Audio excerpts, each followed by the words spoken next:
Learners, welcome to lesson number 4, Tall Trees, a poem composed by Eileen Mathias. Now, before we start, we should know something about Mathias.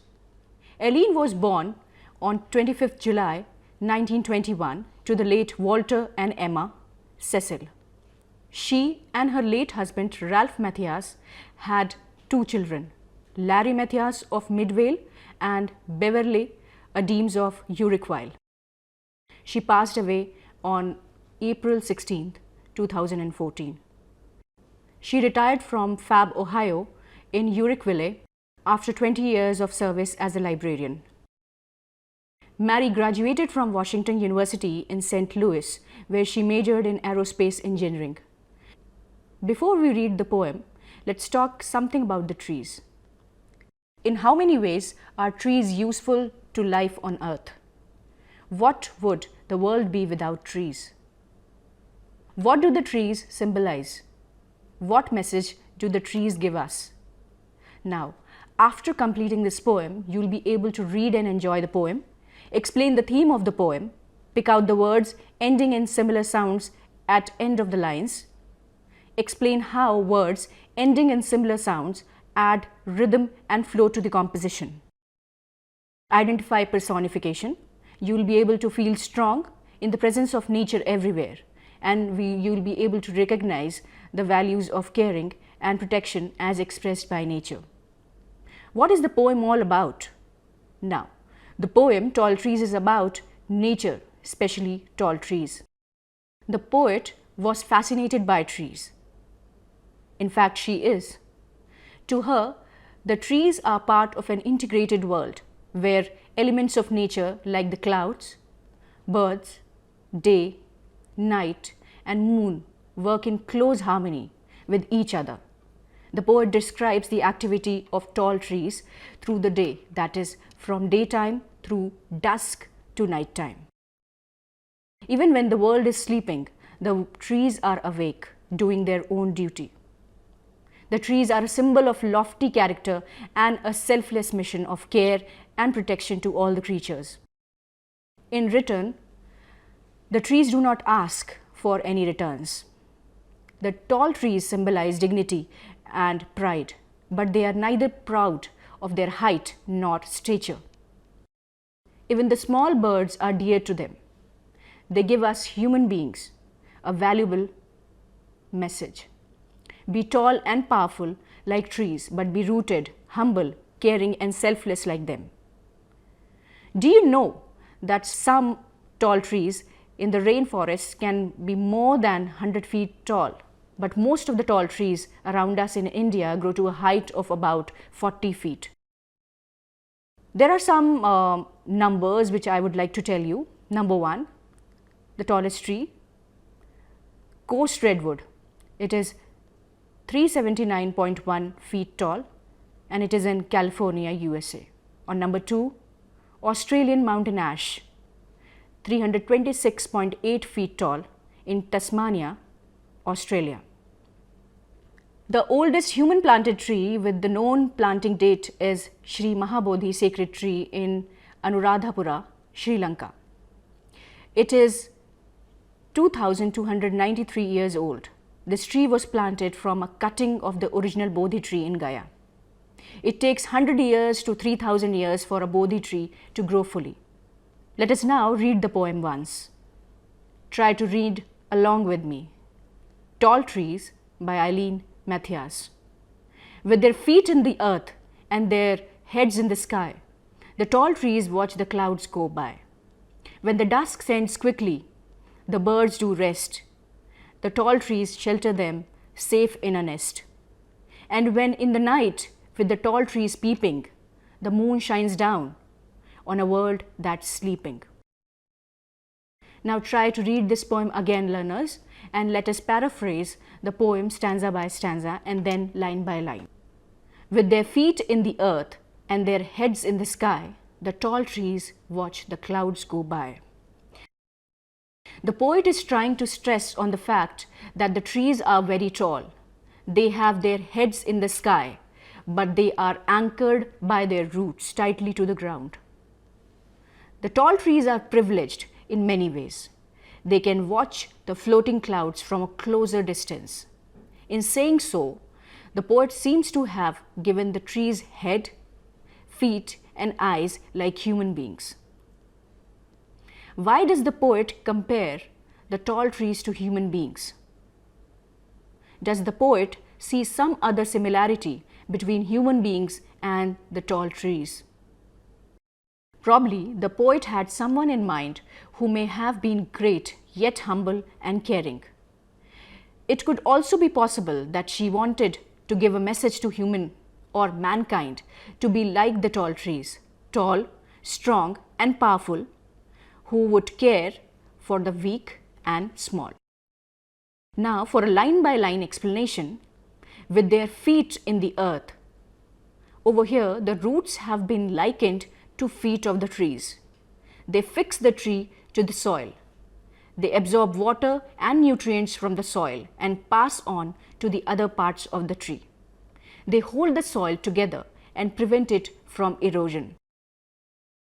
Above all, they symbolize rootedness or humility. And their heads in the high? The tree tops are referred to as heads. The top of the tall trees are so high that they seem to be touching the sky. They symbolized dignity, pride, and an uprighteous character.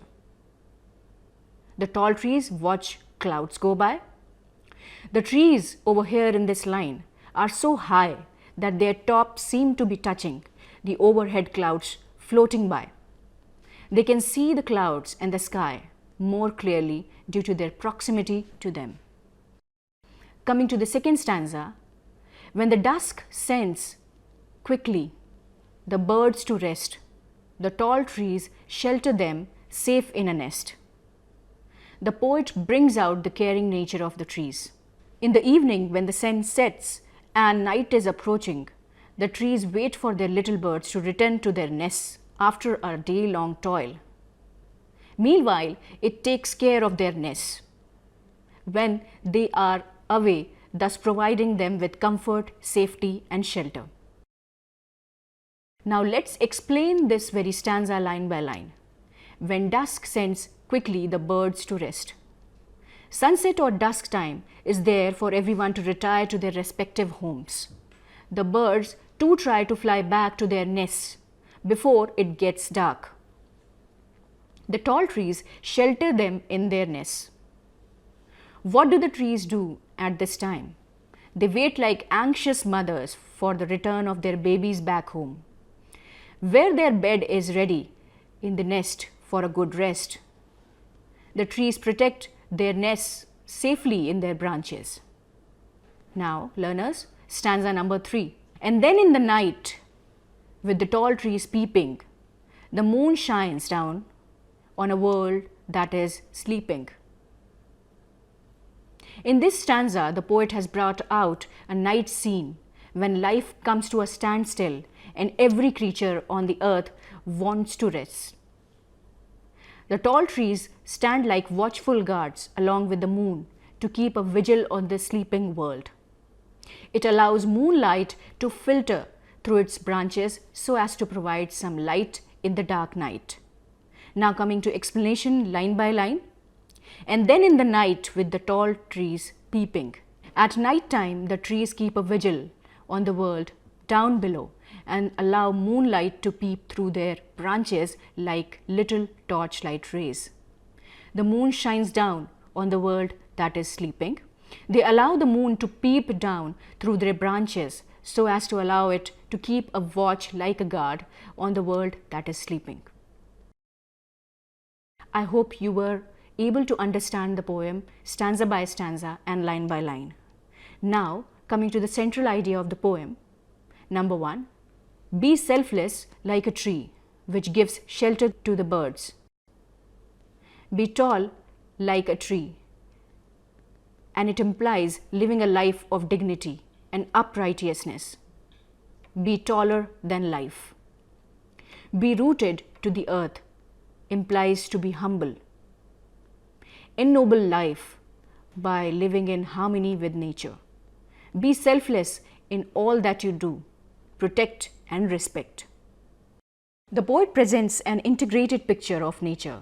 It is a harmonious world, as I told you, where various elements and objects of nature like the clouds, bird, day, night and moon work in close association and without any disagreement. It is a pleasant picture of selfless care and protection. The trees provide shelter to birds and guard the world as it sleeps. They do not ask for anything in return. The trees are tall, but they are not proud of their height and stature. Even the small birds are dear to them. They love them and protect them at night. Human beings, now over here, who are tall and powerful like tall trees, should also be humble and caring like them. Now, this was the meaning, this was the interpretation of the poem. And now coming to the structure and rhythm pattern.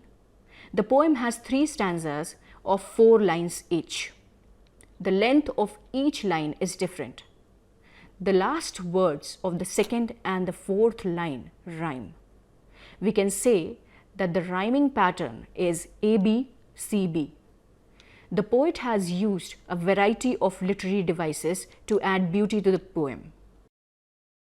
Coming to the figures of speech section, over here the poem is actually very rich in personification.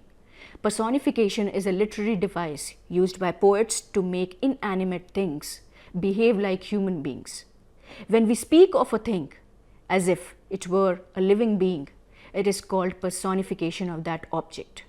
For example, when we say walls have ears, we speak of walls if they were living beings with ears. When we say fortune smiles on those who work hard, we give a human form and a smile to good luck. We apply human qualities and feelings to something that is not human in order to create a clear and vivid picture of that object or idea. Personification expresses the quality of the personified object as human qualities and relates it to the world of humans. This adds intensity and clarity to an expression. Poets often make use of this literary form.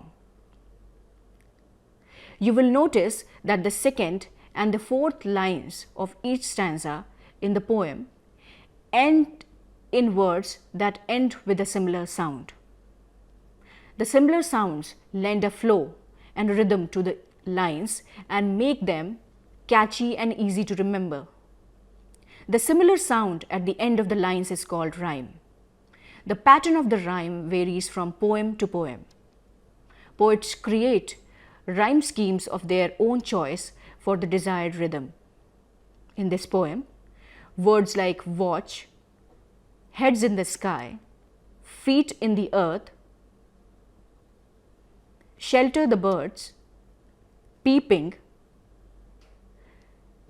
are words that make us feel that trees are behaving like human beings. Now learners, try to know what imagery is. Imagery is the art of using words to create a picture of sorts in the mind of the reader.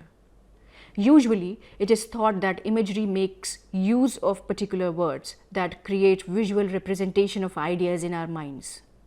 The word imagery is associated with mental pictures. However, this idea is but partially correct. Imagery, to be realistic, turns out to be complex than just a picture. For example, it was dark and dim in the forest. The words dark and dim are visual images. The children were screaming and shouting in the fields. Screaming and shouting appeal to our sense of hearing or auditory sense. Imagery needs the aid of figures of speech like simile, metaphor, personification, onomatopoeia, etc. in order to appeal to the bodily senses. Now, for example over here, the trees watch the clouds go by. They allow the moon to peep down. All such expressions make us feel as though we are watching the scene. Symbolism. Now learners, symbolism over here is very important, which is actually the use of symbols to signify ideas and qualities by giving them symbolic meanings that are different from their literal sense. Symbolism can take different forms. Generally, it is an object representing another to give it an entirely different meaning that is much deeper and much more significant. Sometimes, however, an action, an event, or a word spoken by someone may have a symbolic value. For instance, smile is a symbol of friendship. Similarly, the action of someone smiling at you may stand as a symbol of the feeling of affection which that person has for you. Symbols do shift their meanings depending on the context they are used in. A chain, for example, may stand for union as well as imprisonment. Thus, symbolic meaning of an object or an action is understood by when, where, and how it is used. It also depends on who reads them. To develop symbolism in his or her work, a writer utilizes other figures of speech like metaphors, similes, allegory as tools. The tall trees here symbolize many things, such as the top of the trees symbolize heights to which one would like to reach. Number 2, uprighteous character of the highest order. Next, it symbolizes pride and dignity. Here, the roots symbolize steadfastness, rooted to the culture, humility. Coming to the tone and style of the poem, the tone of the poem is the attitude you feel in it. The writer's or the poet's attitude towards the subject or audience. The tone in a poem of praise is approval. In a satire, you feel irony. In an anti-war poem, you may feel protest or moral indignation. Tone can be playful, humorous, regretful, anything, and it can change as the poem goes along. When you speak, your tone of voice suggests your attitude. In fact, it suggests two attitudes. Number one concerning the people you are addressing, that is your audience, and one concerning the thing you are talking about, that is your subject. That's what the term tone means when it's applied to poetry as well. Tone can also mean the general emotional weather of the poem. This is a broader question. It will certainly elicit many different responses. Style in poetry can refer to almost anything. It can refer to the way an author uses meter. For example, if an author always uses dactylic hexameter, then it might be his style. The same can be said if a poet uses literary devices such as personification, alliteration, assonance. Style can also be non-technical. It can refer to content. If an author always uses imagery from nature, then it can be his or her style. In short, style can refer to almost any aspect of poetry as long as the author tends to do it often. Style in poetry involves the method which a poet uses to convey meaning, tone, and emotion in his or her poem. For example, the meaning and significance can be conveyed through the form of a poem. Certainly, an ode or a sonnet is a much more formal arrangement used more for a serious matter, unless the poet is being satirical. Musical devices such as rhythm and rhyme are part of a poet's style. Words too are often chosen for sound as well as for meaning. An essential element is repetition, which reinforces meaning while variation invites interest. In fact, all things people enjoy have these two elements. The arrangement of the words in a line as well as the arrangement of lines in the entire poem both contribute to a poet's style. Since the poet's concerns are with experience, They choose certain stylistic devices to create significant and new experiences for their readers. In poetry, experiences can be synthesized, analyzed, enjoyed simply, etc. But the way in which poets present their poems is their style. Other stylistic devices that poets use are connotation, denotation, the suggested as well as the literal meaning of the words.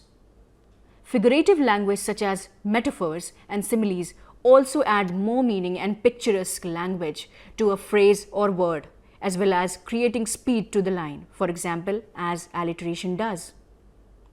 Here in this poem, personification does much wonders, as you must have realized by now. The language and style used by the poet is very simple and easy to understand. Now with this, learners, we come to the end of our explanation. I hope the explanation has been useful.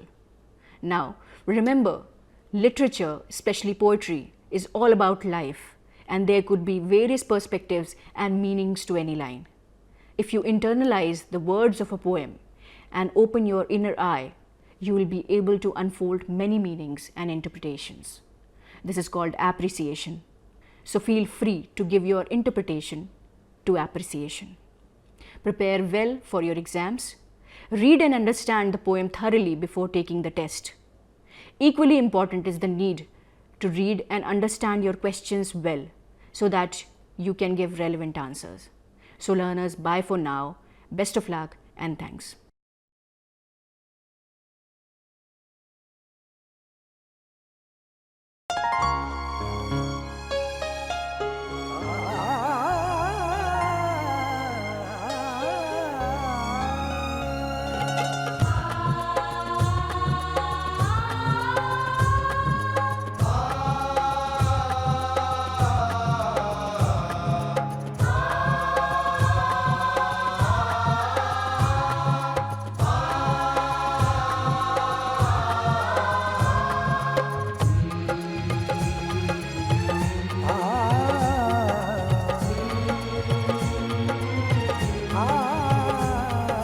जीवन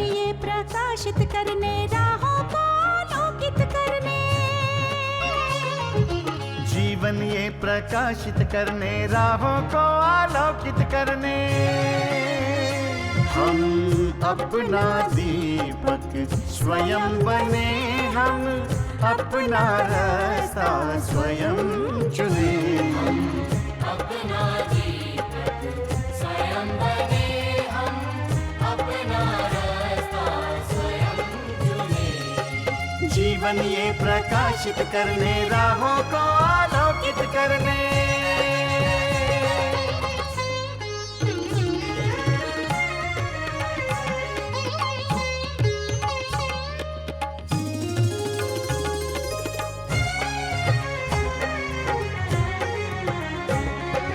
धन साधन समय की सीमा से विद्यालय जो मुक्त हो। धन साधन समय की सीमा से विद्यालय जो मुक्त हो। कभी पढ़े हम कहीं पढ़े वे विषय की लोच से युक्त हो। कभी पढ़े हम कहीं पढ़े वे विषय की लोच से युक्त हो। मित्रों हम उठे और जागे, मंजिल आने की ध्वनि सुने। हम अपना दीपक स्वयं बने, हम अपना रास्ता स्वयं चुने। जीवन ये प्रकाशित करने राहों को आलोकित करने।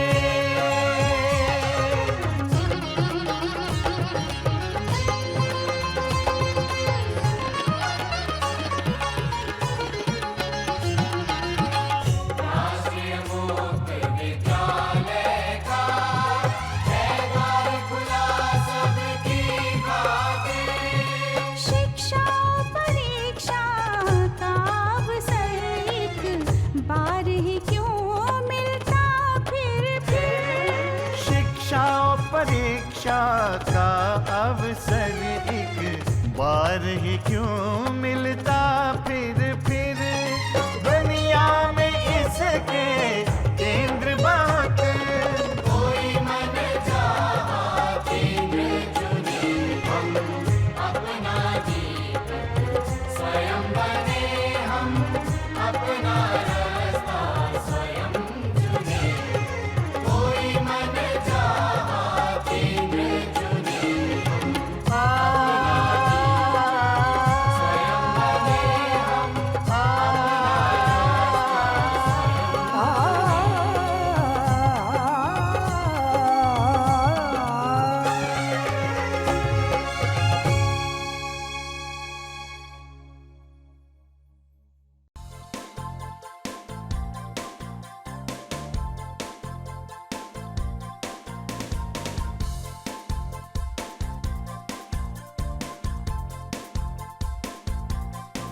घर बैठे पाएं राष्ट्रीय मुक्त विद्यालय शिक्षा संस्थान यानी NIOS में एडमिशन, वो भी एकदम आसान तरीके से, जिससे शिक्षार्थियों को होगी समय और धन दोनों की बचत।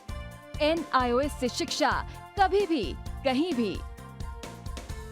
शिक्षार्थियों, क्या आप जानते हैं NIOS में एडमिशन लेने का सरल और सुगम तरीका, जिससे शिक्षार्थियों को ऑनलाइन प्रवेश लेने में सहूलियत मिलती है।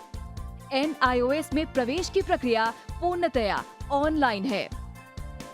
शिक्षार्थी घर बैठे इंटरनेट द्वारा प्रवेश के लिए सबसे पहले NIOS की वेबसाइट www.nios.ac.in पर लॉगिन करें। अपना ईमेल आईडी और पासवर्ड डालकर अपना पंजीकरण करें। पंजीकरण के बाद लॉगिन करने पर ऑनलाइन प्रवेश हेतु आवेदन पत्र खुलेगा। आवेदन पत्र को निर्देशानुसार भरें और प्रिंट आउट लें। इस प्रिंट आउट पर अपनी फोटो संलग्न करें। ऑनलाइन प्रवेश के लिए शुल्क हेतु भुगतान के तरीके हैं: क्रेडिट कार्ड के द्वारा, डेबिट कार्ड के द्वारा, राष्ट्रीयकृत बैंक के ड्राफ्ट के माध्यम से, जो कि सचिव NIOS नई दिल्ली या नोएडा के पक्ष में देय हो।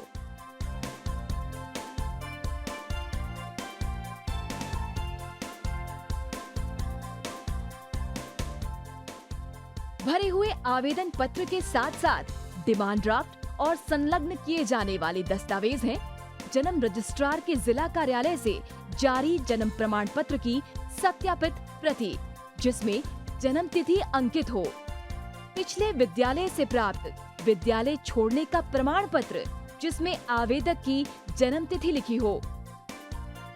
प्रवेश फॉर्म का प्रिंट आउट NIOS के संबद्ध क्षेत्रीय केंद्रों पर 10 दिनों में पहुंच जाना चाहिए, अन्यथा उचित दस्तावेज न लगे होने पर आवेदन फॉर्म रद्द किया जा सकता है। प्रवेश प्रक्रिया की पुष्टि होने के बाद शिक्षार्थियों को परिचय पत्र व अध्ययन सामग्री डाक द्वारा तुरंत पहुंचाई जाती है। ऑनलाइन प्रवेश एक बहुत ही सुगम और सुविधाजनक प्रवेश प्रणाली है। Online on time for safe and secure admission. Hindustan के हर कोने में नौजवानों के पास प्रतिभा है, उन्हें अवसर चाहिए। NIOS देता रहा है युवाओं को अवसर आगे बढ़ने का। NIOS से पढ़ने वाले इन युवाओं ने किया है संस्थान को गौरवान्वित। दिव्यांगों ने बन के दिखाया है सबल और आत्मनिर्भर। NIOS के साथ आप भी जुड़िए NIOS के संग।